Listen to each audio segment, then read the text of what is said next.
तक में आपका स्वागत है। मैं हूं अक्षरा। आइए देखते हैं तमाड़ से पंकज आर्या की एक रिपोर्ट।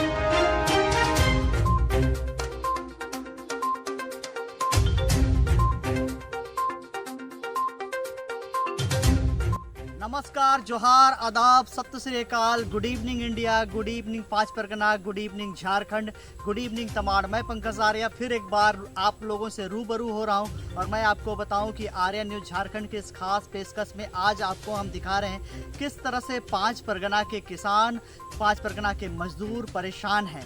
दरअसल बात जंगली हाथियों के तांडव का है, जंगली हाथियों के उत्पात का है। लगातार जंगली हाथियों के उत्पात से पांच परगना के किसान परेशान हैं।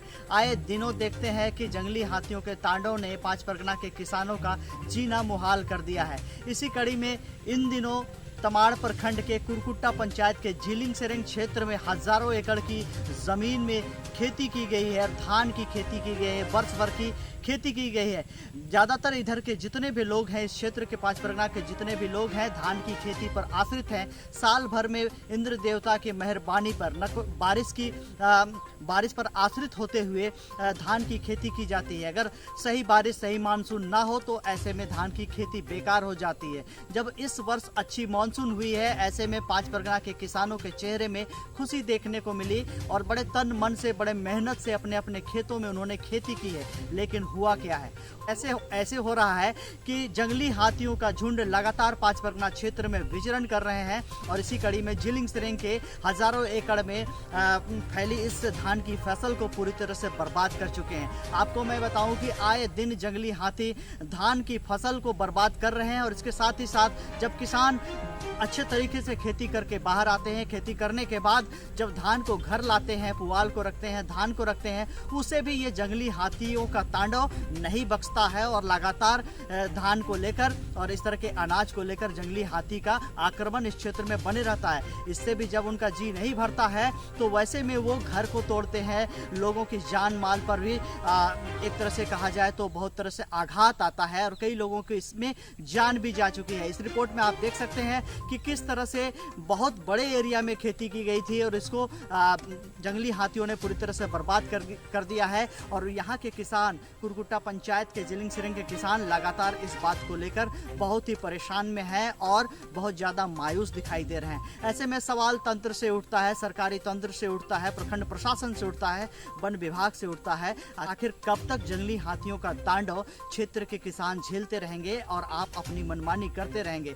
कई बार वन विभाग के लोगों के बीच में जो वन समिति बनी हुई है या गांव के लोगों के बीच में जो किसान है, वो किसान आते हैं और कहते हैं हाथियों से हम परेशान हैं। ऐसे में वन विभाग के तरफ से कोई ठोस कार्रवाई नहीं की जाती है। कभी ऐसा होता है कि यहाँ अगर कोई ड्राइव चलाकर यहाँ के हाथियों को दूसरे क्षेत्र में भेज दिया जाता है, सरायकेला क्षेत्र में, ईचागढ़ क्षेत्र में भेज दिया जाता है और वहाँ से भगाकर फिर इधर ले आया जाता है। तो ऐसे में लगातार लोग कुछ महीनों तक ठीक ठाक रहते हैं, फिर जंगली हाथियों का तांडव बदस्तूर चलते रहता है। तो ऐसे में सवाल उठता है, यहाँ के जनप्रतिनिधि भी इस मामले पर पूरी तरह से मौन दिखाई दे रहे हैं। कितने लोगों की इसमें जाने चली गई, कितनों का घर उजड़ गया, कितने का परिवार उजड़ गया और अब तो इस धान की लहलहाती फसल को भी इन जंगली हाथियों ने बर्बाद कर दिया है। इस रिपोर्ट में आप देखिए कि किस तरह से जंगली हाथियों ने धान के फसल को बर्बाद कर दिया है।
मैं पंकज आर्या आपको रिपोर्टिंग दे रहा हूं तमाड़ के कुरुकुट्टा पंचायत के जिलिंग सेरेंग से। सच्ची और प्रामाणिक खबरों के लिए बने रहिए आर्या न्यूज झारखंड खबर आप तक के संग। हमारे चैनल को लाइक करें, शेयर करें, कमेंट करें, सब्सक्राइब करें और दिए गए व्हाट्सएप नंबर पर अपने क्षेत्रों की खबरों के साथ हमें व्हाट्सएप करें ताकि हम आपकी खबरों को प्रमुखता से अपने चैनल पर दिखाएं।